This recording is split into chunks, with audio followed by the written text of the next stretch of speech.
Dede. I request the moderator and the rapporteurs to be seated on their respective positions. Harish is also there. Huh? Be seated. Good afternoon to all of you. What's the problem? We thought only Arthom is farmer's friend. At that time we did not know J.S. Prakash. So he's truly a farmer's friend, and though he specializes in grapes, we thought that we have again somebody like Dr. Rawal, another great farmer's friend, Dr. M. Prabhakar, so many who have Dr. Balkrishna, very closely Dr. Vasant Kumar, who have been very closely associated with farmers. This session is like scientist. I was once talking with the Secretary to Agriculture, Government of India, and he said for 5 years I talked something, पता नहीं कि किसान ने क्या समझा, और किसान ने 5 साल तक बहुत कुछ कहते रहे, and मैं कुछ नहीं समझा, and like this our 5 years passed by. Often we don't understand. Scientists view from the perspective of results, statistical analysis, publications, वगैरह वगैरह, and we take you problems which are more academic in nature. Farmers have their own problems. But if you want to really, Rajeshwari, you know, because unless we are able to understand the pulse of the farmer, we are able to understand the bottlenecks. And those bottlenecks, they will not easily share. See, we are talking about insect problem, disease problem. For him, it is bore well, water level, children education, loads that are occurring, market fluctuation. So many things are parallelly operating, and there are so many gaps. How do we understand? And we also would like you to share what is it that is, like yesterday Ashok Dalwai and many others also told it. There has been serious gaps in transfer of technology. And if the transfer of technology has been successful, it is because of extremely committed service to the farmers by a couple of individuals. Not as an institution, but individuals have made that kind of a difference. Still, at the other end of the spectrum, other end of the rainbow, we need to understand a lot. And this particular session is on gaps in transfer of technology. And here, I have a pleasure in inviting Mr. Ashok Dede, Business Head, Vegetables Alberta Seeds Limited, who will be talking about agronomic potential and challenges of transfer of technology and overview. We also have with us in our panel, Dr. Mahesh Sharma is there? Yes. Dr. Mahesh Sharma, please come. Dr. Vikramaditya Pandey want to come, but he could not come due to many other things. Dr. Om Prakash, please, we would like you to grace the stage. Dr. Vasant Kumar, Managing Director, Green Life Sciences. He reflects the, something which is sustainable towards how we should go. Then we have Dr. Samuel. Dr. Samuel, please come. He has come all the way. Let's give a big hand to a person who has traveled all the way from Northeast to be with us, to share his opinion, and each one of you to what you consider as the, for about 3-4 minutes, instead of being repetitive, what exactly are the missing links in the or our gaps in the transfer of technology. We also would like somebody like Dr. M. Prabhakar, Dr.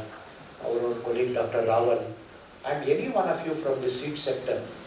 There is no fun in paying public sector, private sector, together we have to reach the ones. So let us, it could be students, आप सब क्यों पीछे बैठे हैं? This is not balcony seat, please come down. It's आप इतना पीछे क्यों गए? आदत नहीं, that is a question, don't ask anything, we will be talking amongst ourselves. So, आप सब लोग पीछे, come down, and so that we would, anybody, whether it is a student, whether it's a farmer or anyone, university staff, feel free. And yesterday also I was telling in others, we don't want women only to make announcements like that, bouquet giving and no. We would like you to also to participate in the discussion very actively, and that's what is Women in Science. So please wholeheartedly, and I would like to hand over the mic to Dr. G.S. Prakash.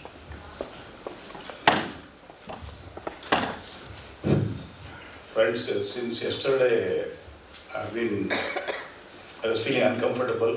Now, right now I'm very uncomfortable in the sense I feel I'm fish out of water in a tomato conference, being all through a grape man.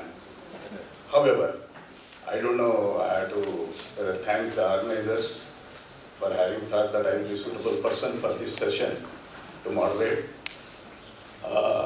Probably they thought a model which I adopted on my own during my service by adopting one village and trying to transfer whatever latest was there in the industry or in the public and private sector and incorporating my own little bit of inputs. So that became a big talking point, and in the matter of about 19 years, that one village around near Devanahalli, which had an economy of 17 lakhs in grapes from 33 acres, today stands with 260 acres and 17 crores turnover annually. So, challenges are there, tremendous amount of sacrifice is required, valuable time you have to devote. So all my Sundays, all my holidays, all my festival days went in that village. So I started with 4 boys. Finally, I ended up with 246 farmers. And from one village, we extended it to 40 villages. We created hubs.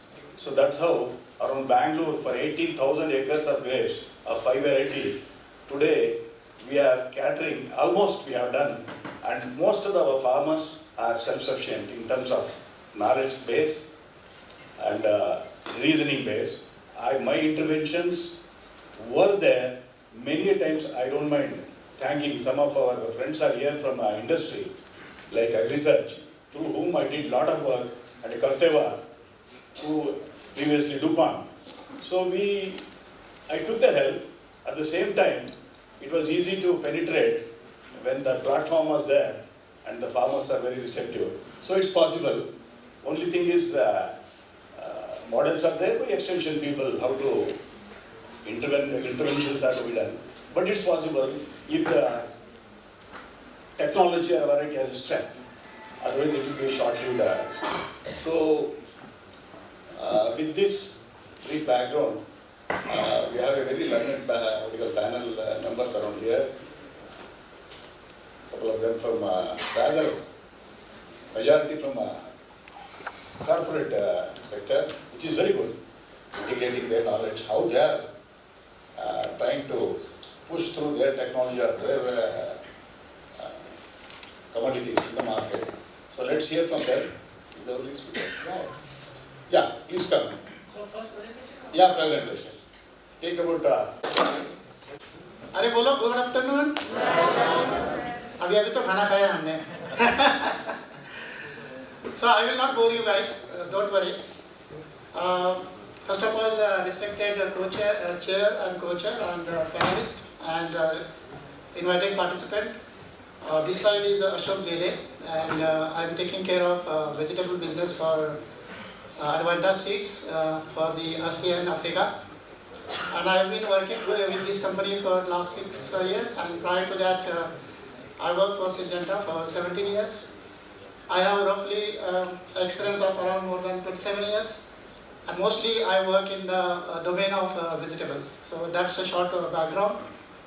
And I'm here to talk about the agronomical intervention in improving the tomato productivity, and what are the challenges that we face in transfer of technology in connection with the agronomical intervention.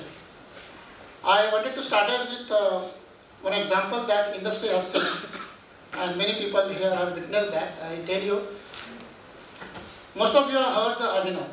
It's a tomato variety. It was a very famous variety launched by Syngenta in 2004. When this variety was launched in Kolar market in Karnataka, there were hundreds of complaints come. And the witness is Sharad here, Deshpande. I think you conducted the demos in the first go. And hundreds of complaints come because of the less vigor and yellowing of the plant. Okay.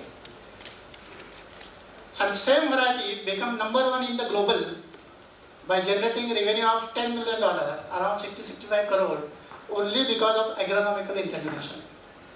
So where the genetics end, where the breeding end, the agronomy starts. And that's how the agronomy has changed a lot of things in productivity of crops. Another example I can quote Pioneer. Most of you have heard the variety called 30V92. It's a unique variety designed in agronomical way that पहले तो ऐसा बड़ा पत्ता आता था, right? You know. Now they designed the variety which is a straight leaf, so that you can accommodate more plant population. And the more plant population means you will get more yield. So that's how these are the two examples industry has seen. So I am going to talk about that. It is nothing very rocket science. People in this country have adopted this technology and they have improved their performances. So let's say that this is how I would like to talk about tomato agronomy, modern day tomato agronomy practices, impact of agronomy on yield, and transfer of the technology challenges. This will be the topics to be discussed. See, if you look at the past, this is how the tomato cultivation used to happen maybe before 10-15 years, where very low yield. We are not exploiting full potential of the genetics. Large post-harvest losses at that time because of it is mostly taken on the ground. High decision pressure because it is, you know that how can we cultivate very good tomato if this is kind of the cultivation is. And challenges in the intercultivation practices. So based on that, the future has changed and that's how a lot of technology has come in between. And that has changed the agronomic practices and improved the productivity of tomato. These are some of the topics that we are going to talk. One is how the raised beds are adopted, how the commercial nurseries has taken place, then staking, mulch, crop cover, use of water soluble and precision technology adoption. If you look at that, that's how the evaluation of the nurseries happened over the period of time. So seedling, better germ vigor, the strong healthy seedling and the healthy root development. That concept has come. So the nursery has added a lot of value in terms of the early establishment of the crops. And that is the things where if the early establishment is good, naturally you will harvest a good productivity. What are the key impact has made by this nursery? One is reduction in per acre seed requirement. Seed requirement has come down, but the quality has improved. Second, the improved technology adoption cost per acre. Your farmer cost has come down. We have effort time saving the farmers, lot of time saving because you can get ready nursery. And rise of nursery industry and giving employment to the rural people. There are a lot of now, I think Karnataka is on almost 100% tomato cultivation is done on the nurseries only. This is the second phase of things that happen in the agronomic intervention is all about the drip and bunch cultivation has come in picture. And that has also evaluation. The first start with, you can look at this picture, there was nothing, but then mulching has come. Then also in drip, there is a lot of technology has come. So you can see that drip line and drip line, there are two ways of double drip system has come in. So that has improved the soil moisture conservation and maintaining the soil temperature is a very key. Weed management, disease control and improve water and fertilizer efficiency. This is the next phase of intervention happen which is all about the planting types and adoption of water spacing and wider spacing and plant population theory. So you can look at the left side picture, talks about 4 by 5 feet plant population by 1.5. The latter picture is very good, where the plant population is 1.5 feet, 7 to 1.5 feet. Here, your yield has increased a lot, 8 to 10 kg per acre plant. Here, yield was around 4 to 5 kg per plant. So that's how we are discussing in the earlier part of productive cultivation. Now this kind of technology has helped farmer to improve the productivity. So 8 to 10 kg is a good and very good yield that today the farmer are getting because of this new technology adoptions. Another thing that happen is this type of staking. We see that there is a revolution happening in the type of staking. You can see the left side picture on then they have the X type staking has come, semi-determinant hybrids, and double type staking has come in the semi-determinant hybrids. And that has improved a lot in terms of the high exploitation of the genetic potential of the product, then significant impact on the fruit quality, because the quality has improved a lot because of good aeration, and shelf life has also improved. And improving the intercultivation practices that ultimately help to reduce the disease and pest. Just give 1 minute. Yeah. Well, friends, we have a pleasure of having the Vaishya dairy, not dairy alone. So, sir, we are discussing on tomato, single commodity tomato, and broadly we are touching on in this session, what are the gaps in transfer of technology, and where there can be intervention of scientists or extension specialists, so that the message or a technology or a variety very effectively reaches the end user, that's a farmer. So we have about 4 panelists, and this is one presentation where he is touching on the agronomy of tomato or a history, how it is grown, and rather how we are taking it forward so that the farmer can be benefited. If there is one variety which has a potential, yesterday morning there was a discussion, yield of the same variety, same F1 hybrid, ranges from 8 tons to 80 tons. So if that vast gap can be filled by effectively taking over certain agronomy, improved agronomy practices, the farmer is largely benefited. So thank you very much, sir, for gracing this hall and coming for a discussion. Thank you.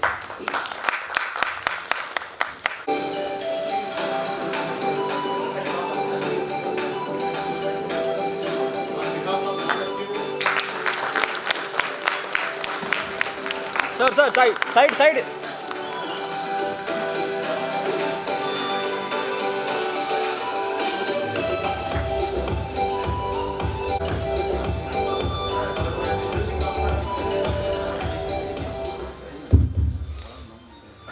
We are extremely fortunate, and I, personal capacity also, I welcome him.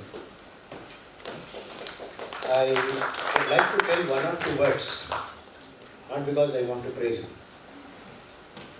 I just requested him, UAS Bangalore should be co-host for this organizing this particular meeting. His immediate response was yes. Second one, I requested, sir, ATPBR, we would like to reduce the cost of many of our organizational expenditure without battling an eyelid. He said the auditorium costs are free of cost, and please use it. Why I am telling you is, it is one thing to be a scientist, another thing to be an administrator committed to science, and we need such people. Very, very happy that we have a person who was amidst us. And here, for 10 minutes back, I just made a phone call, sir, please come for a few minutes, because this will make a lot of difference. He said, Kumar, I'm coming. I have to go on the way to the government to meet some officials, but I'll come for 5 minutes. Single-handedly, he has contributed for the development of women through bakery at the grassroots level. And not only that, he is a person with tremendous number of good publications on socio-economic analysis. We are very fortunate to have a person, a human being first, an administrator next, and a person with a very broad vision and committed to science. Sir, this meeting we have had 250, today's lunch is 250 lunches today. There are 2 sessions parallelly going on, one on advances breeding and one on this. And this is the second day, and we thought we had only ordered for 150 lunches, thinking that as usual many of them will not be there. You'll be surprised. We had more participation today than yesterday. So that speaks of the science that has been going on, the commitment that has been there. So we would request you to be there for a few minutes. We are having a person from Advanta sharing his, and after his presentation, which will be over in another 10 minutes, we would request you to address the audience for 5 minutes. It's our pleasure. Thank you so much.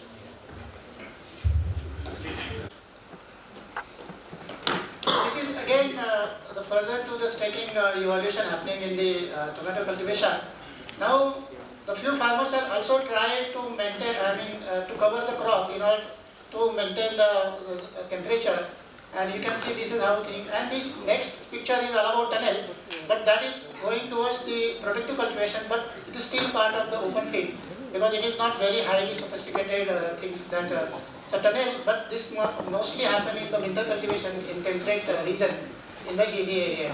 So what this help us in maintaining the temperature and microclimate in the field and controlling sucking pest incidence in initial crop stage. So these are some of the intervention. Now this is another intervention happened along with Deshi Jugaad also. It is all about the water soluble fertilizer through Deshi management. So the left side picture is talking about how we are feeding the water soluble fertilizer. Then very sophisticated ventures comes, and then automated fertilizer management system has come. And these technologies has helped the farmer in terms of the, those farmers can invest on this. They have really get benefit and improving the fertilizer use efficiency and reduce the soil erosion or soil pollution basically. These are the major benefit which the farmer has harvested with the use of this kind of intervention. This is the next step. This is not advertisement, but the specialized water soluble fertilizer has been made for the tomato only. And you can see different grades of the fertilizer has been launched, and that has helped lot to specific fertilizer requirement for the specific tomato has helped a lot to improve the productivity. This is something which has recently come up in terms of the startup point of view. The companies are now coming up with the weather stations, weather data editing. So now the agriculture is becoming data driven, and all the decisions farmers took based on the data. Lot of startup has come up. And there are many startups has come up in this industry, and we are giving solution to the farmer through this technological adoption. And major takeaways from this is the farmers in this country are now using a new technology for better to take right decision at right time. So these are the benefits that we are getting. We have many weather stations helping to get disease forecast and modeling to improve the ROI through transfer of technology. Now, if you go to, these are the Advanta estimate, may vary from different, these are based on the farmer experience, not an average out. So, we have seen that all this of technological intervention has improved the yield by 2.5 times higher than what we used to get it earlier. We have reduced almost 60% of the irrigation and 50% of the sprays with chemical use. And it has also resulted into the 10 to 15% higher price for those kind of products which are being produced under the high-tech technology. Now, I will talk about, and this is my last slide, is talk about what are the challenges in transfer of technology. And I try to give in the different buckets. Let us start with the knowledge and training, which is very, very important part of any technology to be taken to the farmer. Here, in this space, lot of work done by the private sector companies, input companies. Those are selling the seeds. They are doing a lot of good job. But here, we need more public-private partnerships, which will go to every farmer, because all the private sector companies may not go to the last mile of the farmer, So here, if you have the better collaboration with the public sector companies, the public sector will help us to improve this. Second is the access to technology. So the technological reach is very, very important. Today, all farmers are not using drip and mulch because there has been some issue in terms of the cost of the technology. So the cost of the technology is sometimes making a bottleneck for the all segment of the farmers. The third piece is all about the resistance to the change. So that's earlier speakers talked about that. We have to change the mindset and we have to look at the agriculture as an entrepreneur. So if you see it is as an entrepreneur, definitely you will get a better result. In terms of the infrastructure point of view, yes, there are some issues in infrastructure, and that is hindering the transfer of technology, particularly electricity. Still, we have some problems in some part of the country. Electricity, access to the post-harvest facilities, and road infrastructures, etc. Lack of awareness is another problem which we would like to address, because technological awareness is very, very important for bringing any end result, and that impact awareness both. So technology and impact has to be there so that we can get full benefit of it. And the last is economical viability.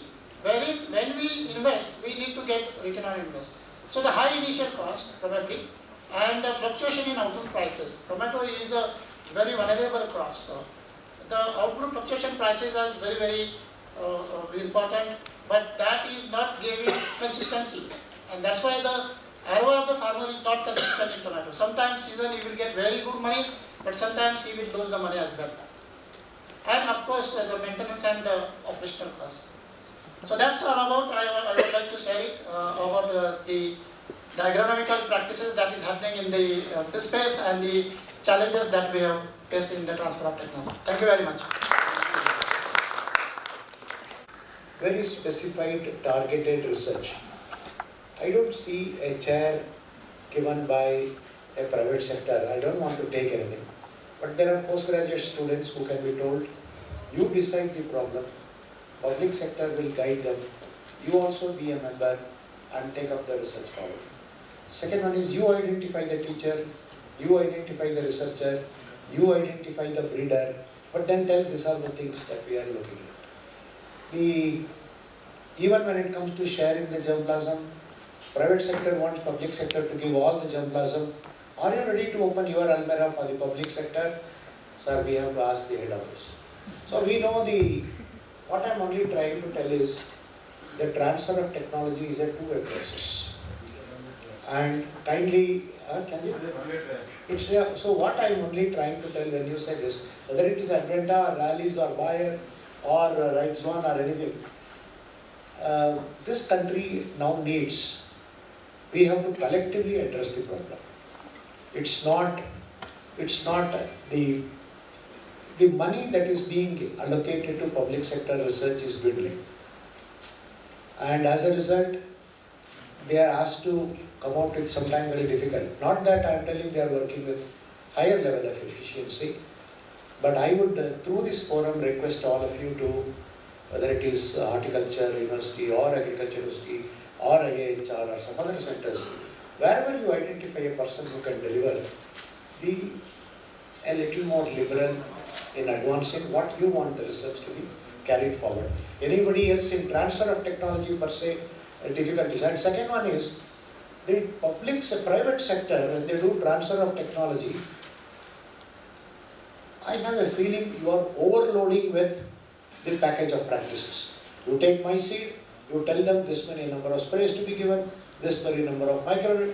So you want your seeds to excel at any cost. But in the holistic way, we are not looking in your package of practices that many times is increasing the expenditure far beyond. Like it is like telling you buy my washing machine, then you use the my wash liquid that my washing machine is selling. So these kinds of things that are telling in the transfer of technology. Anybody from the audience, please.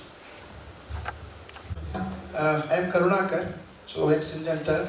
Now I am having my own business of a seed production. It's an extension to Ashok presentation. So as far as transfer of technology is concerned, so probably there are still many technologies which is available. Maybe it's all expensive. It may not require for the Indian conditions. So we have to look into that perspective. So whatever it is done in Netherlands, it may not suitable for India. So that completely the different things. So many things are happening. Everybody started copying it. So suppose if you talk about the poly house, I don't think it's required in Indian condition in all the regions. It's not at all required. Simple insect-proof net house is more than enough to improve the productivity. We have done a lot of trials and our productivity has gone up like anything. So that everybody knows it now. So this we should take it to the farmer's field. So now it is only happening in the seed production area.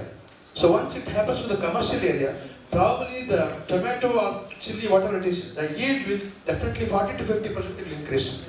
So that effort is not being taken. It's not very expensive. So private companies has put your effort in that perspective where it's some demos has to be done in the commercial areas. So probably that yield definitely will increase, and it's a cost effective. Right? So those kind of things probably we should put our more effort and energy there. Thank you. Thank you.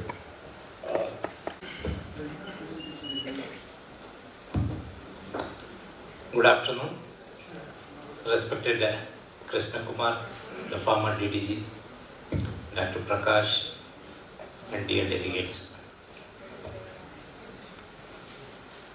I am very happy that this university is also associated organizing this 2 days conference on a single crop tomato. Probably a lot of deliberations might have been taken place, starting from production to post-harvest. And when we say tomato, normally we have a very bitter experience and also have a very good experience with the tomato growers. Most of the time, we have seen the pictures that the farmers are throwing their crop on the road and saying that we doesn't have a good price. And maybe in the next season or maybe in the next year, the farmers are happy that they are getting a very good dividend. And it has become like a weather. And most of the time we failed in predicting, forecasting, and understanding the dynamics of this tomato cultivation. But in spite of an extremely good research work from the production, starting from seed, the agronomic practices including the plant protection measures, and in the harvesting, post-harvest. When it comes to the price, and he rightly pointed out in his presentation, the fluctuations in the prices of output, that is the focal point for most of us. And most of the time we say we have to copy the Israel model, but I can tell you if we can copy Kolar or Chikballapur model, that would have been extremely good even for us, because people know how to produce. They have technical know-how. They have the expertise in production practices, and only demand from them is, give me a little bit of water and a good price for the produce. The farmers are extremely good. But in spite of it, whenever we have a discussion at the government level or with the policy makers, there is always a general complaint that the scientists, whatever that they have generated, that should reach the farmers. When very recently, Honorable Chief Minister was with us for one of the program, he said it should be lab to land, and again from land to lab. That was his concept, but we have started this lab to land program much earlier, thinking that the farmers are in need of a good information. But in spite of it, why we are failing? Most of the times the survey says only 30 to 40% of the technologies are reaching the farmer's field, and rest are not going to the farmers. But even today I am not sure how this survey has been conducted and saying that it is only 30 to 40% in spite of our good efforts by the transfer of technology agencies, maybe by the public or maybe by private or even sometimes maybe the NGOs working on this line. But in case if the survey is true, if it is only 30 to 40%, then how come what happened to the rest of the technologies that we have generated? So the transfer of technology alone cannot be looked into in isolation with the scientific generation of the information on production practices. Because any technology with a relative advantage over the existing one, probably no transfer of technology program is required. The farmers will be on their toes to take it or source it from anywhere in the country or even sometimes maybe abroad also. So the first eye opener for all of us is, in case if I am coming out with a technology, is it really relatively advantageous over the existing one? If it is variety, now Dr. Krishna Kumar said most of the companies are coming out with their own varieties and saying that ours is the best. But best in terms of what? Is it with the reduced investment on the crop production? Or is your crop fetching a good profit than the other varieties, maybe because of the parameters that you are advocating? Maybe early duration, or maybe the long shelf life, or maybe for the purpose for which you are giving the variety. Is it for a table purpose, or is it for a post-harvest, or is it with thick-skinned or with the thin-skinned? We have a lot of concerns even in the generation of the knowledge also, but blaming exclusively on TOT may not be appropriate. If my technology doesn't prove efficient at the farmer's field in terms of the existing one, probably that may not reach to the farmers to a greater extent because they don't show any interest. If it is relatively advantage in terms of reduced investment or getting a much better yield in the crop. Then again, most of the times he said the people are overburdening the farmers with their own package of practices, keeping them confused, and they may not be sure what kind of production practices I need to take up. Under such circumstances, you also need to consider the complexity of the technologies that we are presenting before the farmers. If the technologies are more complex, then naturally the dissemination of such technologies to the farmers will take a little bit time also. So as far as possible, the technologies that we are promoting, let it not confuse the people. Let us not overburden them with much of the information, but we make it more simple. And then even most of the times, the technologies which we are advising, they are not trialable at the farmer's field itself. Without the trialability of the technology, we are advocating for the larger area adoption. The concept of opinion leadership or the concept of contact farmers when it comes to transfer of technologies. Earlier, the companies or the public sectors, we normally used to catch hold of a progressive farmers in the vicinity or in the area. And we were interested to show the worth of the technology to the farmers. And we used to involve the neighborhood also into these demonstrations and show them that this technology is really a proven technology when compared to the other technologies, whatever that we have shown to them earlier. But that we have neglected, and now we are looking only in terms of business. How much seeds I can sell this time, and the targets. This year, if you are selling around 10 tons, then next year you are supposed to sell 20 tons. The targets oriented TOT may not help the farmers anymore. It is not only with the concern of business, but it is also in the concern of the farmers' development, or the farmers' socio-economic development is also a major concern for us. Such kind of the activities are really required in TOT. And as you rightly pointed out, the investment of private sectors in the research-oriented activities are coming down. And standing on this platform, it may not be wise on my part to say, but still it's inevitable that the public funding or public investment in research has almost become zero. In the absence of public funding and in the background of less investment by the private sectors, keeping the farmers' interest at a larger size, probably the industry will also suffer, making the farmers to suffer much more. So then, what best that we can do it? Very recently, I had a program. We have chalked out a program in this university. We could able to connect with around 140 seed companies. And in the meeting, the only question what I raised with them, you have the laboratories. Even the universities are also running the laboratories. And we have expertise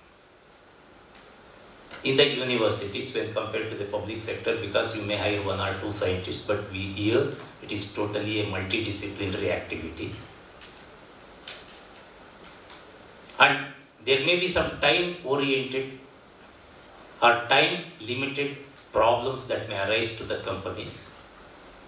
But we have an excellent student resource at this university with maybe around 150 to 200 PG students working on problems. So I asked them, what are the problems that you face during your activities at the private sector?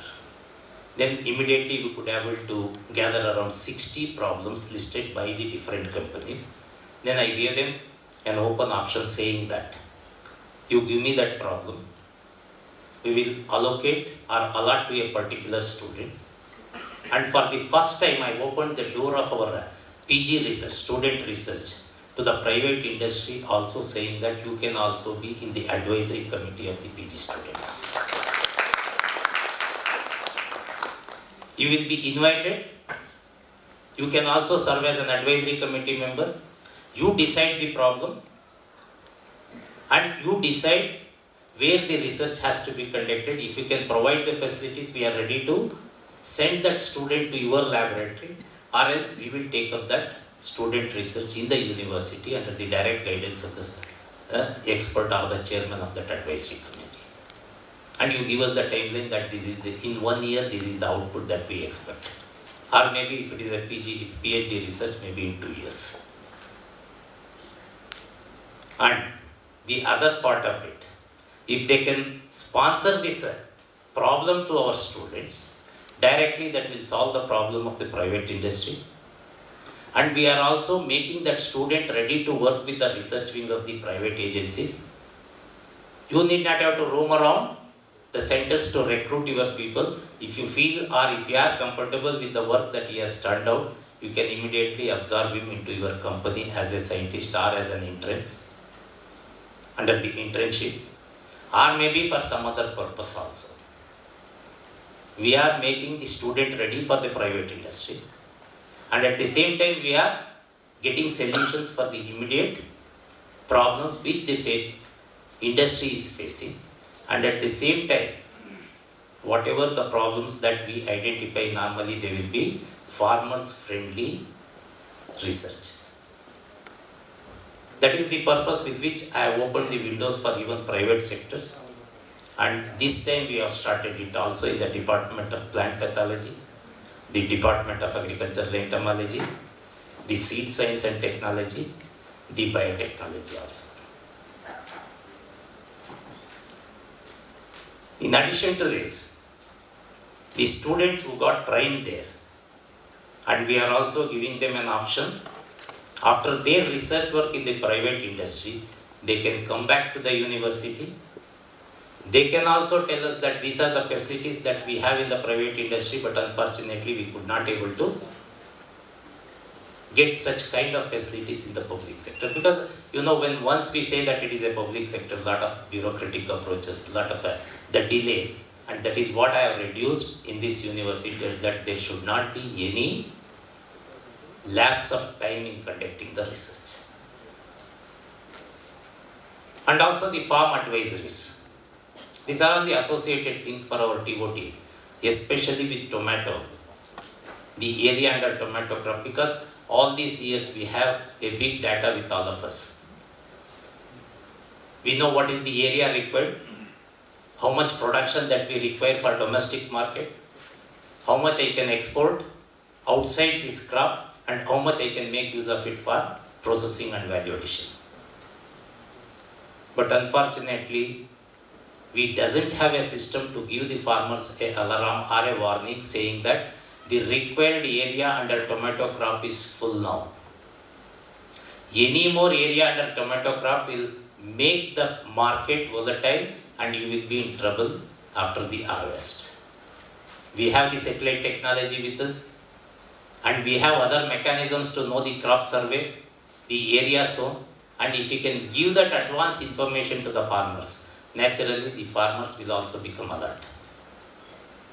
At least we can reduce that market glut in future. And also most of the times even just a small intervention by one of our KVK, I am very happy after seeing that farm advisory. They said not to harvest the crop for another 3 days. That was the very simple farm advisory given by one of our KVK to the farmers. And they have delayed their harvesting by 3 days. That is based on our rainfall prediction. And that has saved the almost around 300 to 350 acres of crop. So such kind of very small things. But in TOT, we need not have to look for very, very big issues. But only thing, the convenient information, the technologies which are more useful, the technologies which are economically viable to the farmers, and also making it or bringing down the labor requirement in the present day context, the mechanization, another area where we are looking for all these things. As you all know, the villages have become old age homes. The labor efficiency has reduced. The labor availability also reduced. Under such circumstances, a small farm mechanization exclusively, since you are deliberating on tomato crop most of the time, what are the small things that we can bring in through the mechanization is another concern for most of us. But people are ready to take the technology provided they should give them the observable results in the next season itself. If the results are not observable, that's where we failed in most of the watershed programs, where immediately we can't get the dividends out of the technologies, whatever that we advocate to them. But fortunately, we have the advantage of that observability of these technologies, whatever that we are giving it to them in a crop like tomato. So a lot of the biotechnological things are also happening in tomato crop, the breeding techniques. But ultimately, when I went to Doddaballapur industrial area, I could able to meet a lot of seed companies there. Everybody claims that this is the thing, this is the thing. But other than yield, we are not talking anything except associated sprays. But does it make the farmers economically viable? We are not calculating or we are not analyzing this. Whatever the best possible yield that I am getting, with the best possible the rates that I am getting, but when it comes to the package, when it comes to the cost of production, it's making us or making me to suffer. That should not happen. So the benefit cost ratio, whenever I advocate with any of the changes in your technologies, it should be convincing to the farmers also. So there are the TOT programs. The farmers, we need to take them into confidence before releasing any of these technologies. It can't be an unilateral thing. Or you can't make the farmers to suffer just because of the business angle of it. And the public sector, as a public sector, and as a university, we have a lot of other responsibilities also. And now it's order of the day, the public-private partnership. Nobody can prevent us in future from this model. Whether you like it or not, I have to associate with the public sector for the survival of the industry, for the benefit of the farmers. And I am happy that a lot of the private players are also in this conference. And there was a lot of deliberations by the public, the private and the scientific staff of the universities or maybe from other institutes. And I hope this conference has brought a lot of information which might have helped for the generation of knowledge and also for the science of growing tomato in the region. And I am sorry I was not able to attend the inaugural session also. Dr. Krishna Kumar asked me to be there on that day also. But I have an emergency meeting today. But because of Dr. Krishna Kumar called me that it's better if you are here for the plenary session or maybe for a panel discussion on the transfer of technology. Let me wish this conference bring out a lot of information. And even I would like to see the recommendation of this conference, and wherever it is possible, let us be also a partners for implementation of the recommendations that you are generating out of this conference. And ultimately with the concept of helping the farming community, let's all work together, join hands and make the farmers to laugh at the end of the cropping season, with giving much importance to the post-harvest technology and value addition. Whenever I say value addition for tomato, most of the times people talk only about ketchup and sauce, and how much that I can absorb only for these kinds of value addition also to be looked into. And if there are any chances of bringing out the varied product ranges, that will also help the farmers. Keeping all these things in view, let me wish you all the best and looking forward for implementation of the recommendations in true to spirit. Thank you, sir. Thank you.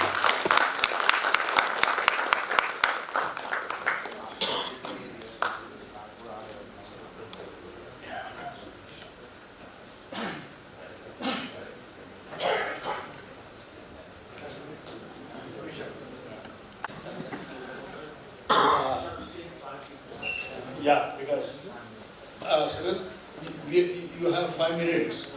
Just brief us on the topic what we are discussing with the light of. Yeah, you can go to that. No. First of all, I would like to thank to ATB the organizer of this function, and University of Horticultural Science, and also to Dr. Krishna Kumar sir for inviting me as a panelist.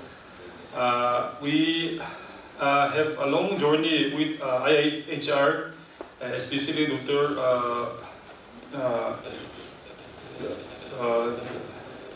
With Atik, Dr. Atik is also here. So in 2007, sir, with IIHR and the Department of Agriculture, we conducted a joint collaborative program in Aizawl, Mizoram capital. So Balakrishna sir was heading the IIHR team. So before that also, the IIHR has shared some tomato variety to our Krishi Vigyan Kendras. So with that multi-locational trial, so this Arka Raksak was very much successful. So now, if you come to Mizoram, I think most of the farmers, they will say only Arka series of this variety. And then now with the support and then help we received from IIHR, so we are able to produce, this is last year data, 22-23. So the production of tomato has reached to 21.13 metric ton.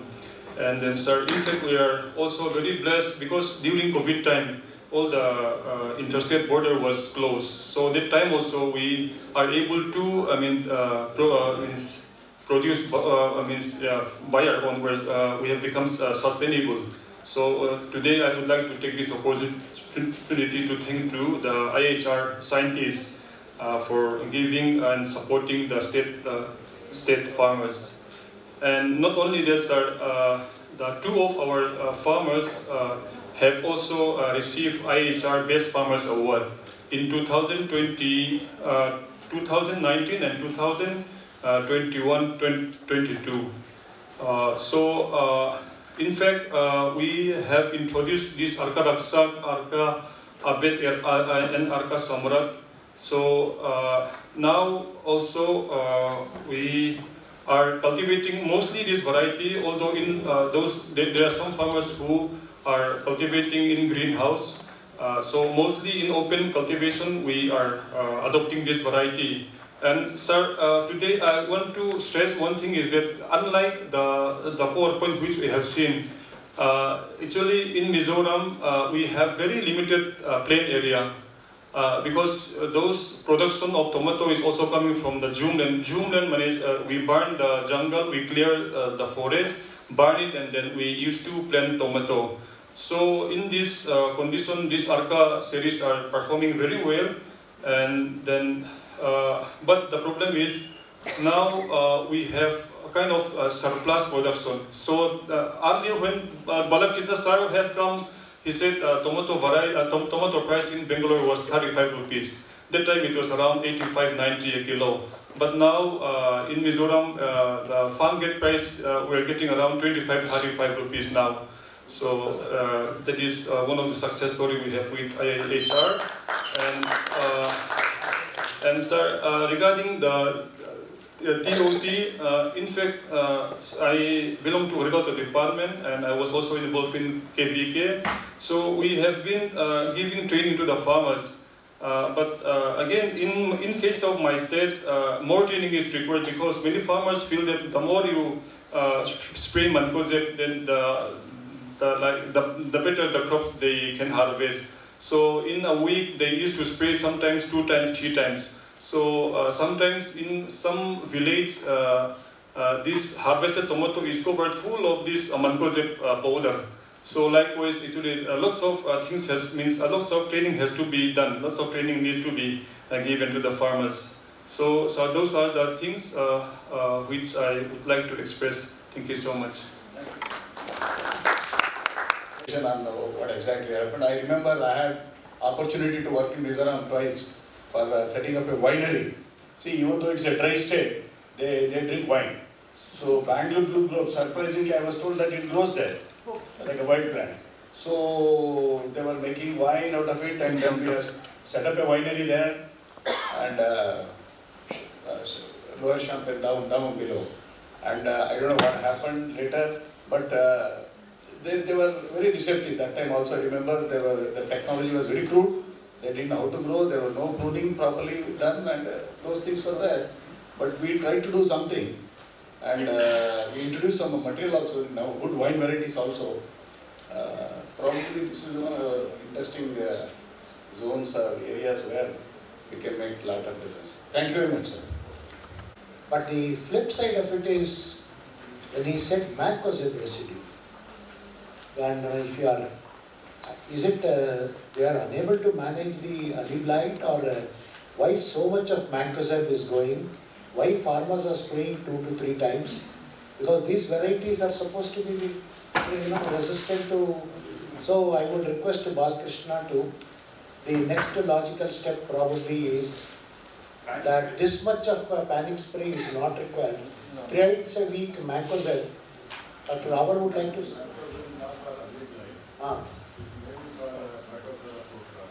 Phytophthora fruit rot is there so much? See, something there, I don't know. Phytophthora, see, all through the year it should not be there. Anyhow, the question, this thing that I am trying to say is, there is in the transfer of technology we have done with respect to variety right. But the bottleneck seems to be that why so much of mancozeb is going in pockets which is certainly not required and adding up to the cost of cultivation. Maybe that those who are in this kind of a thing should look into. Second one is, in the transfer of technology we should have a spillover effect. How to carry this, for example, the transfer of technology to Maharashtra in grapes had a spillover effect into the bordering districts of Karnataka. Now, how from Mizoram it can go to the other states can also be looked into. This is something that I would like to those who are involved in a program that is connected with Northeast. Thank you very much. If nothing, then I will request the next panelist, Dr. Om Prakash Hire. Take 5 minutes, just brief how you are trying to do the farmers' intervention at Ivali. Good afternoon, all of you. Good afternoon, respected Krishna sir, Prasad sir, Prakash sir, all respected scientists, all members, and my friends. Myself, Dr. Om Prakash Hire. I am working as a chief agronomist in AgResearch India Private Limited, Nasik. We are working last 15 years from with the help of lot of scientists with us. For example, Dr. Prakash sir, Satish Munde sir, he is a retired scientist. He is also with us. Our managing director is also here, Pradeep Kothawade sir. With the help of these senior scientists and experienced persons, we have also doing the best work to transfer the technology from lab to land program. In which first thing is that why this technology is necessary to transfer up to the farmer. Because day by day we seen that the soil health, plant health and human health is affected. It is because of the wrong practices by the farmer. Non-technical persons are guiding to the farmer. Farmers are confusing by applying the heavy fertilizer that are not necessary to the soil. Farmer apply the fertilizer without analysis of soil and water. Due to these wrong practices, day by day, the soil health is decreases. Its effect on the plant health is also decreases. That effect on diseases and pest attacks increases day by day. And that plant health decreases automatically its effect on the human health. So our managing director always said to us to work related to the human health. For the human health, it is necessary to increase the plant health by nutritional way. To increase the plant health, it is necessary to increase the soil health. So our AgResearch India Private Limited company from last 15 years working to this concept, soil health, plant health and human health with the help of these senior scientists. So for this purpose we have some technologies such as we have the first we prepared the amino acid with micronutrient chelation in India. Probably second technology we have the 90% WG form sulfur. It is 100% dispersible in water and we can apply this sulfur through drip irrigation system, having very micro irrigation system, automation system. In that system also we apply our sulfur through drip irrigation. This is the first sulfur we can apply through drip irrigation. We have a lot of sulfur having the granular form, having the bentonite sulfur, but our sulfur is WG sulfur which is 100% dispersible in the water and we can apply through the drip irrigation. Third one is we have biotechnology based products, biofertilizer based product. We have one just 2 years before we have prepared one consortia which is running as patented now within the 1 to 2 months. This product having the consortia contain the nitrogen, phosphorus, potash based bacteria with 2 fungicidal action bacteria such as Bacillus and Pseudomonas, having one polymer having the capacity to spread on the seed, easily dry and hold the water 10 to 15 times more than this weight. So this is a lot of technology we have. After that, chelation We work on the chelation also. We have synthetic chelating agent products. We have lignosulfonic acid based chelation products. We are the probably first, we prepared the lignosulfonic acid based chelation products also in India, because these synthetic chelates are probably create the soil and water pollution that will affect on the human health also. That's why we are doing the work on the amino acid chelation. We are doing the work on the lignosulfonic acid chelation, and that organic acid chelation helpful for the minimizing the soil nutrient fixation by without affecting on the soil properties, that is the microbial properties. Through these all technologies, we are working lab to land program. We have already learned about the lab to land program in BSc Agri Extension subject. Through this concept, we are also doing the work through the lab to land program. By this technology, we try to transfer this technology up to the farmers by using some scientists. We have take lot of small meetings, corner meetings. We have take lot of mega meetings also. In a year, we have around 100 plus farmer meetings we are taken, and through which we give the message to the farmer about the technology. So I want to say that we do the work. As a private sector, we do the work with the help of these senior scientists, with the help of experienced persons, and we develop the best product which will not affect on the soil, which will not affect on the plant, which will not affect on the human health. This concept and this principle we are doing. I am happy from last 6 to 7 years we are working as an agronomist in this AgriSearch India Private Limited. So thank you very much for listening my small words. I am not a scientist. I am trying to say something about the private sector work. Some companies are also very good doing the work about the farmer and related to the soil health also. So thank you very much for listening to me. Thank you. Forums are so many meetings to disseminate or put it across to the farmers. I found many of these companies, some of them are here, I am so happy to see them looking at me and smiling.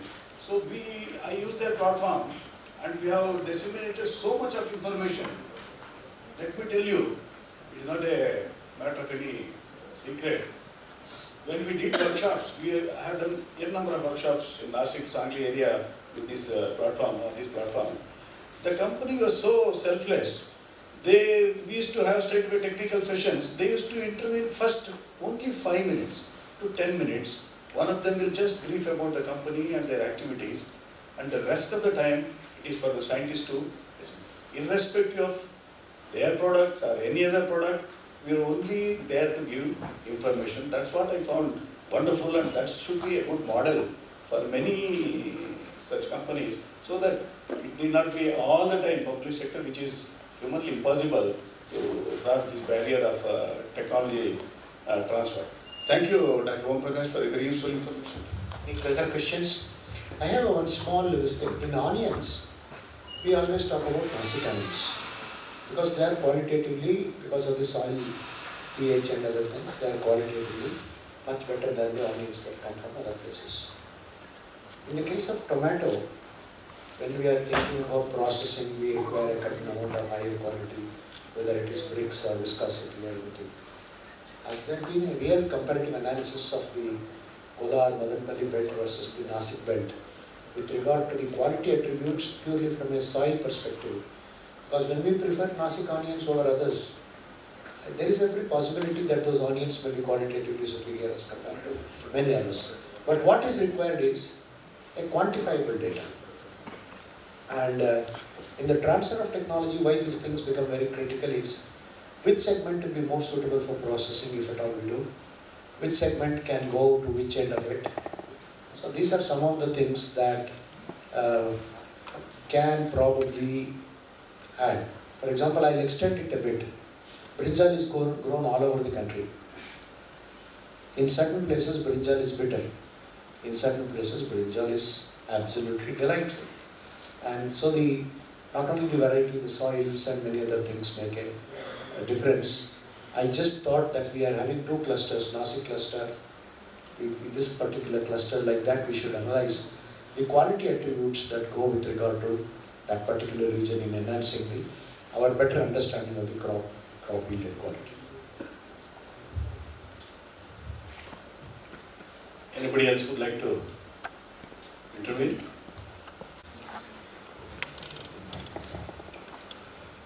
Good afternoon, everyone. Respected Chair, Dr. Prakash sir, Co-Chair Dr. Krishna Kumar sir, and all the fellow panelists, Dr. Maheshwarappa sir, and fellow delegates. At the outset, I would like to compliment the ATPBR for organizing this wonderful one commodity conference to discuss various aspects of the crop dynamics. I also thank the organizers like my ex-boss, Dr. S.K. Tikku, Dr. Krishna Kumar, Dr. Sharan Annadi, and Dr. Aparna Tiwari for inviting me here to present a few thoughts on this transfer of technology. Before the actual topic, I want to tell you about my observations, and then I will go to the topic. It is said in Sanskrit that Subijam Sukshetre Samapaduyate. It means a good seed in a good field yields abundantly. So this conference is mainly represented by seed companies and followed by chemical fertilizer companies. And unfortunately, there are no companies which manufacture and sell bioproducts, because we are moving from chemical technologies to biotechnologies, and I think we missed that in this particular conference. If you take crop as a computer, so seed is the software. The seed what we sow decides what is that kind of crop or what variety of crop, right? Seed is the software and soil is the hardware. So whatever software you put, that will be. And the nutrition, water or fertilizers, this is like power, electricity. And pesticides are the antivirus software. Professor M.S. Swaminathan on many occasions have mentioned that soil anemia leads to human anemia. So Dr. Ashok and Dr. Om Prakash, they all mentioned that human health depends on plant health and plant health depends on soil health. So we are talking about soil health cards. The new government has come out with a big project on soil health card. But the real soil health is not mentioned there. There is difference between soil health and soil fertility.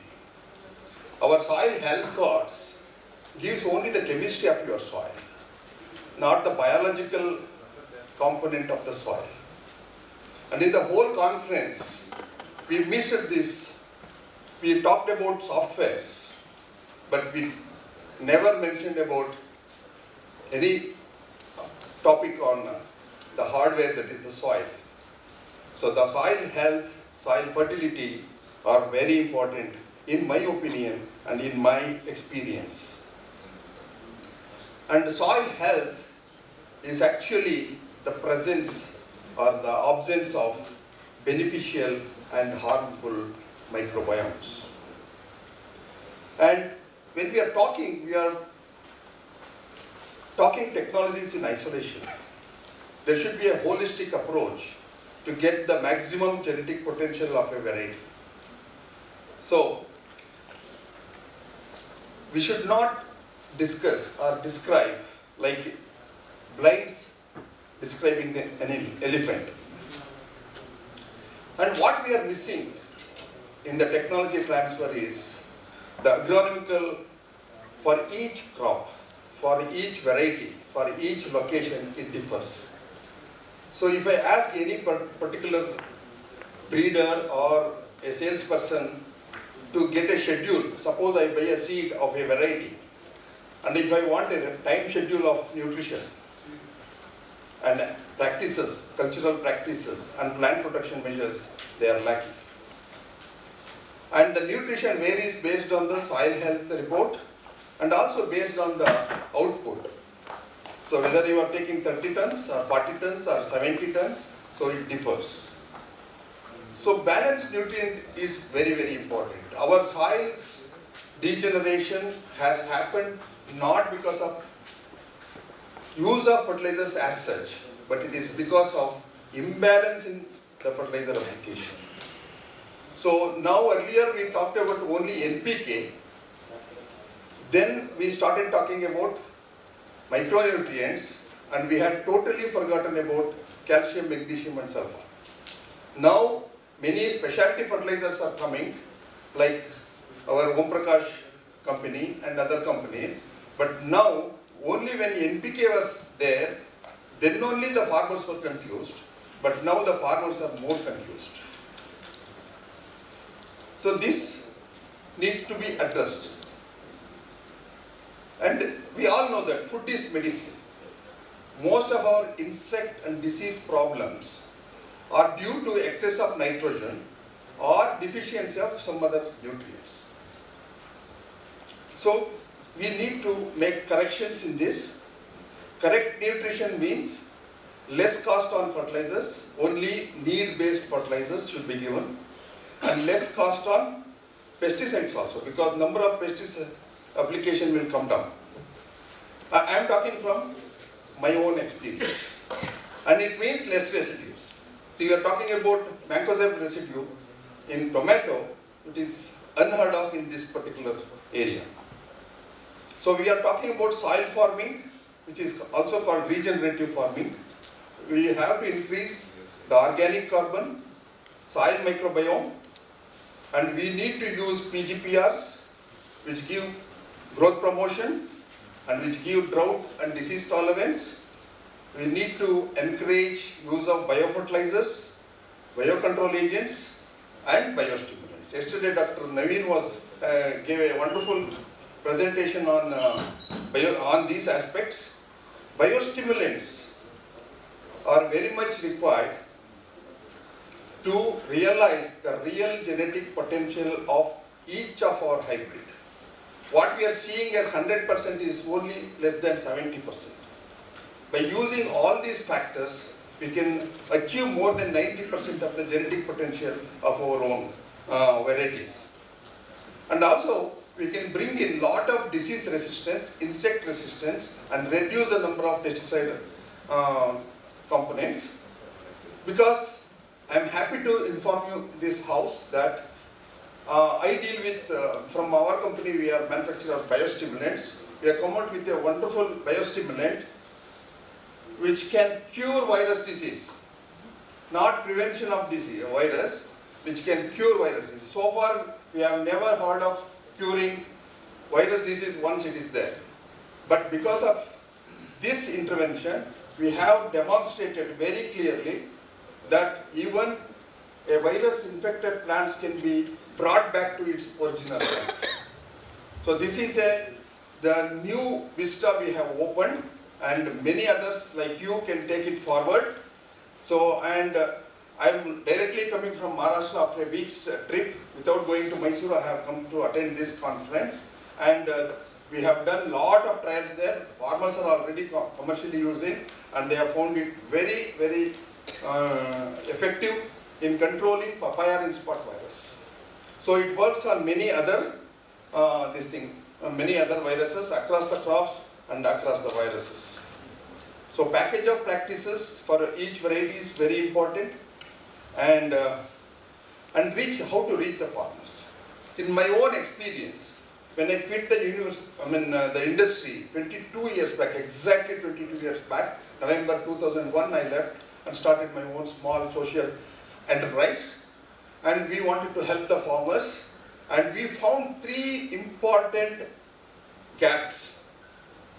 Number 1 was 3 I's, I call them. First I is information gap.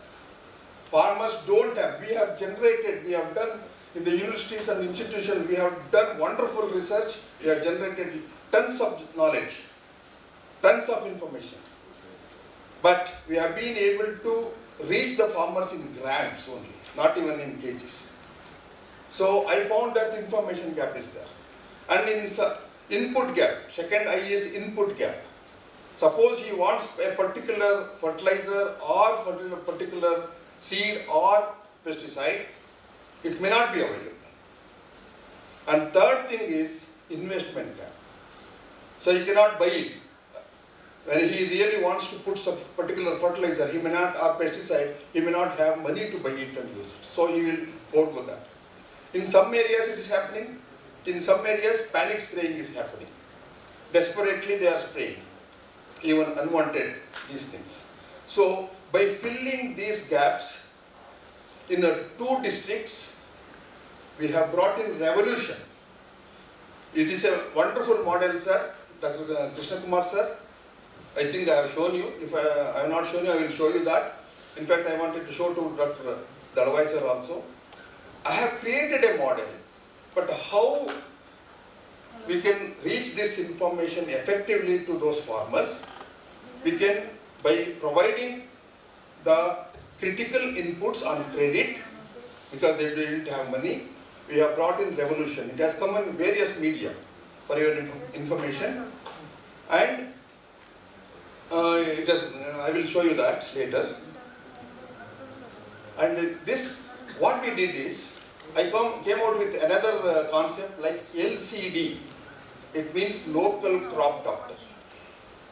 So we identified a unemployed, educated boy from the village.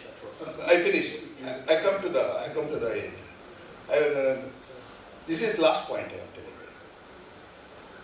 So we have identified a boy and trained him and put him back to his village, and we hand-holded him and put up a shop for him. Now because of that LCD, we have brought in that revolution. So this is one model. Wherever it is possible, it can be adopted. I am very much interested in research. Equally, I am interested in extension. Because of this experience, from my experience, I have produced this book. I have written this book called Plant Doctor. So, and this is a general book wherein from soil to pest, nutrition, everything is there. Nutrition deficiency, disease symptoms, even insect pests and ready reckoners, everything is there. It's a very handy book for anybody to revive your college knowledge. When you go to the farmers, it will be very useful. I would request institutions and universities and companies to buy this, at least one copy for your organization. This will be of great use. And this is to encourage me to write some more books. I am coming out with Cropwise. See, this is a draft of my next book. So this is on solanaceous crops. So this will encourage me to write this book from the field knowledge, not from the book knowledge. So, and another thing is, I want to mention, to transfer the technology. Nowadays it is very easy because all our young farmers have got smartphones. They are very good in using social media. Here is the live example of Dr. B.S. Harish, who has got his own YouTube channel, wherein he communicates very effectively, in a very affectionate manner to the farmers about the present problems and what he needs to do. Each time he will take, "Nimma shunti belgagidiya, hedrukobedi." Idu madi. The title is like that, very attractive. It attracts the farmers. So he will watch it. It will be hardly 1 to 2 minutes video, and it will communicate to lakhs of farmers in a fees and without any cost. Without any cost. I made one video on ginger, and one crop, one language. it had 3.5 lakh views. So that is the power of technology without any cost. But at the same time, farmer is loaded with many unwanted things and many half-cooked information also. We need to be careful. So with this, so social media, books, all this we should use and help the farmers to produce more, and not only for our own 140 crore people, but also to the other countries where our produce is needed. Thank you very much. Thank you. That's where the thing was last. I'm sorry, but then I'm happy at the end you came on to the point on which we were focusing. Point of local doctors is an excellent concept. Yeah, concept. Which is a very nice concept. Training one person who can act, as well as the three key. For a bunch of villages, one boy is enough. 3 eyes and the concept of local doctor. The concept is very good. And we have brought in 5 E's. One is economical benefit. Second one is co-chairman and my fellow panelist, invited guests and delegates. As coming to the topic, I directly go and take 2 minutes. As you all know, this is one of the important activity in our agriculture sector, but it has taken a backseat. Because I worked in ICR and I am working in the university now, I am seeing since from 32 years of no service. There is no even under education also, social science has taken a backseat. No takers, and many students are not opting MSc Economics and Extension. As you all know, morning we have seen how our colleagues gave the impact analysis, economist Srinivas Murthy. But presently, such studies we are lacking because there is a dearth of economist, agriculture economist and extension scientist in the domain. I think my colleague extension scientist Balakrishna will agree with this. I think we have to give a deep thought in this, and I had a discussion with the Suresh, the present Vice Chancellor. He is a professional extension scientist. Apart from that, in departments, in the state government, there also the extension unit is very big. But there are mechanisms actually, as you all know, now Government of India under the guidance of Manage, where my friend is heading, P. Chandrasekhar, they are really helping for the strengthening the TOT activity by Sameti, Desi, Agri-Clinic, so much of them. But even then, our farmers are not getting the technology. Because being a director of research, now I get many calls for a simple thing from a farming community. That means they do not have a technical know-how for any of the technology. I think we have to think in a deeper way how best we can strengthen, because we are investing a lot in the generation of technology, invention, but it is not reaching the farming community so easy. And nowadays I am facing another problem as a director of research in the university. I get many complaints from the farmers through the departments about the failure of the crop in vegetable crops, particularly when they use the seeds from the private companies. Don't mistake me, I don't want to name the companies and all. Lot of problems are there. But in our private sector is private. Yeah, but there is no mechanism for checking this one. As I have heard only in Maharashtra, they are having a mechanism where it has to be checked or it has to be evaluated by the university. Then it has to go to the farming community. Like many technologies also, as sir was telling, biostimulants or any liquid biofertilizer, so many biostimulants we are hearing. But they authentically, those things have been not tested and given to the farming community. So that they are done, because I don't want to take much time. When some problems arises, particularly when I was in Arakanad,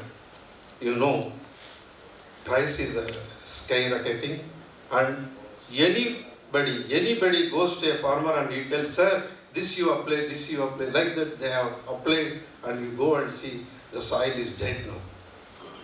I'm telling you frankly. So as he was telling, we are not seeing the soil health of my colleagues, they were telling, soil health we have forgotten. You go to the Shimoga district or Davangere district, the Arakanat, they are telling, sir, it is some problem is there, but they do not do anything. They won't see it down. They will see only that how many bunches are there. Oh, bunches are not there, but they will not do anything they will not apply any whatever we say to the soil. That is a drawback.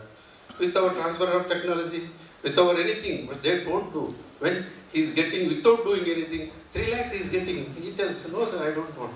But when his crop starts drying, then he will make Q and trade. And as you know, it is a political crop, so much Q and trade. So, in this context, what I feel is, I think we have to make a roadmap for strengthening the TOT by looking to all the aspects, because now our many private industry people are here. How best the varieties can go into the farming community so that it should not have any problem. For that, I think they have to make a mechanism, or I don't know.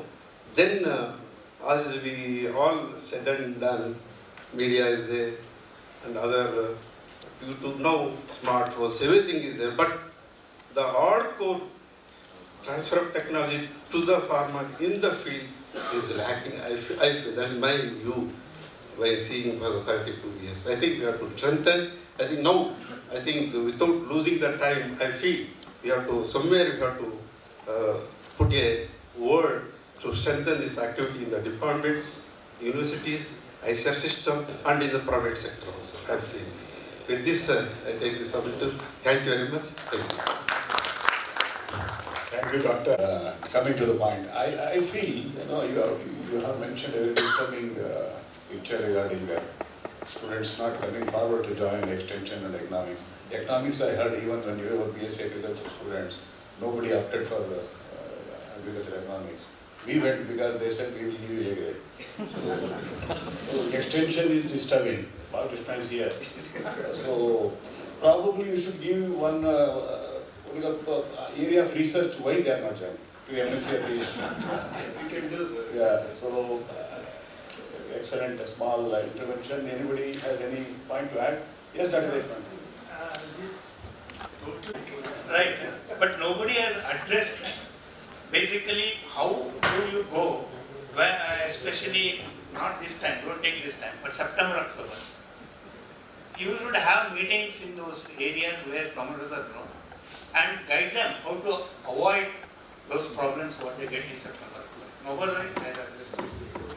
Thank you, Dr. Deshpande. It is a very, you have put a very important issue, but then I will tell you, may not be pertinent to the today's thing, but in the title it is there. We are sticking on to this. However, takeaways will be there. Many of the presentations were there. You know how complex it is. People have touched that aspect in economics as well as in production side and some company side. Also they have put it, how difficult it is and how extraordinarily efforts are required by other agencies to monitor these things. So maybe you are right, probably that is our requirement of the day. No, we are also sitting in the tomato belt only. Bangalore is virtually a tomato belt, so we are not sitting elsewhere. So probably in the takeaways, the conclusion, these points will emerge. We'll go in the first session itself. We were some people who are there concerned, who are ready to take to the highest level how exactly we can help the farmers with this. That concern. Let's take the example of an onion and then I'll come to tomato. In the case of onion, we have two segments, Kharif segment and the Rabi segment. Rabi segment goes for storage.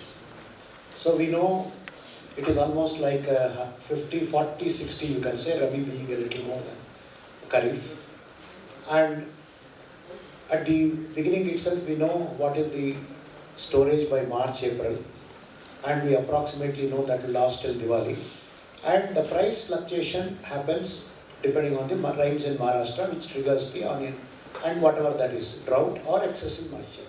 But in the case of tomato, it requires a little more complex model than what you have said, and that requires, I would probably Herbar and in the association with economists,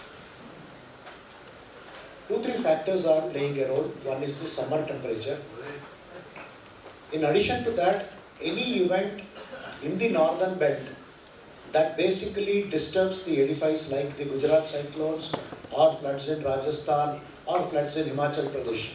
Now these are certain, in pockets, each one of them are weighing on to the tomato scenario, and all these things happen in a matter of about 20 days. A slight apprehension of 5% to 10% upscales the market by 30 to 40%. Now this is what market intelligence is. We are trying to understand that, but we have not yet reached the end point. But certain very clearly indicators were given that one is the late blight which spikes, another one is the summer temperature, in addition to other 1 or 2 catastrophes which are in clusters. I am sure that a grey picture is emerging. What is required is a little more critical analysis into this. So this is what this conference has contributed. Anybody? Yeah. We have only one more because we are running, I think 1 hour behind. Close to 1 hour.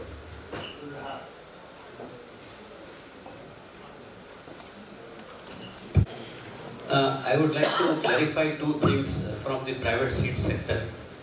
Dr. Maheshwarappa, you mentioned that you are receiving a lot of complaints because of the non-performance of certain seeds. Sir, seed performance, any performance is a matter of G into M into E, and M into E are not in the hands of the private companies. Okay? And we are always giving the best seed. That is the assurance I can give you. Number 2 clarification I would like to give is that along with the seed, we give a leaflet recommending certain package of practices and also use of certain chemicals. We never, it goes as an advisory, we never insist that they should use our product or any branded product or something.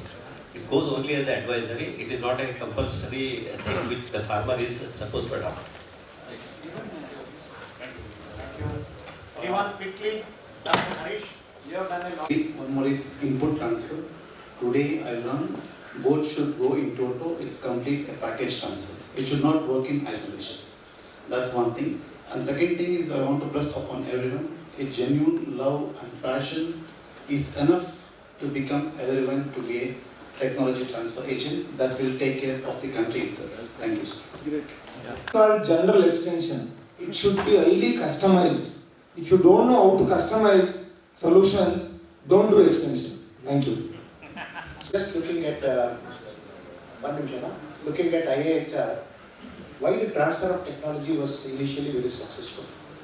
Whenever there was a farmer's problem, one horticulturist, one physiologist, one micronutrient specialist, one pathologist, entomologist, they all go together. And then what happens is, in solving the problems, they are also listening to the farmers, they are also discussing among themselves, they are listening to what the other person is telling, and everybody becomes educated in the process, and you begin to learn. Second one is a long, as I said, long association with the crop. And when you have a long association with the crop and ability to lend your ear to other disciplines, then you become a good extension worker. But in the transfer of technology, one main drawback as I see is, it's not just the transfer of technology alone. You also have to parallelly measure the socio-economic upliftment that comes parallelly with the transfer of technology. We are not, you may solve a particular problem, but one variety does not mean that it is giving only higher income. It uplifts their farm income. Their children go to school. Their women become empowered. They are able to access better drinking water. They are able to go to the higher. So there are so many things that are parallel. Transfer of technology, we should also empower by measuring the other parameters which contributes to the success of the parameters. One small example I would like, we made a comparative analysis when I was in university between Bangladesh and India. Bangladesh was economically very, very poor, even as compared to Western Pakistan, but today's standards, they have gone leaps and ahead of the Pakistan. Bangladesh is much better. when the analysis was made as to what factors transfer of technology contributed, one was simply providing an access to public toilet and prevention of open defecation, access to women's education, and the Gramina Bank. These were the three fundamental factors which transformed the country from a very mediocre country to a very high country. Now, these kinds of analysis which are apparently not visible should be brought into your transfer of technology so that you are able to measure your impact much better. I will not take more time. Thank you very much. Thanks to the moderators, speakers and the panelists for your thought-provoking ideas, suggestions and recommendations. We thank the rapporteurs too. I now request Dr. G.S. Prakash and Dr. N.K. Krishnakumar to present a memento as a token of appreciation to the speaker and the panelists.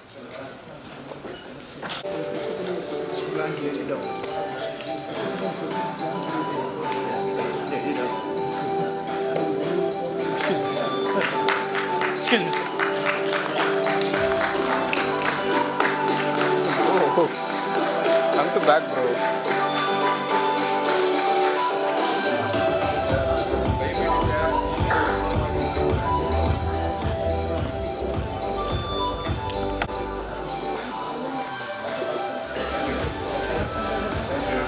I now request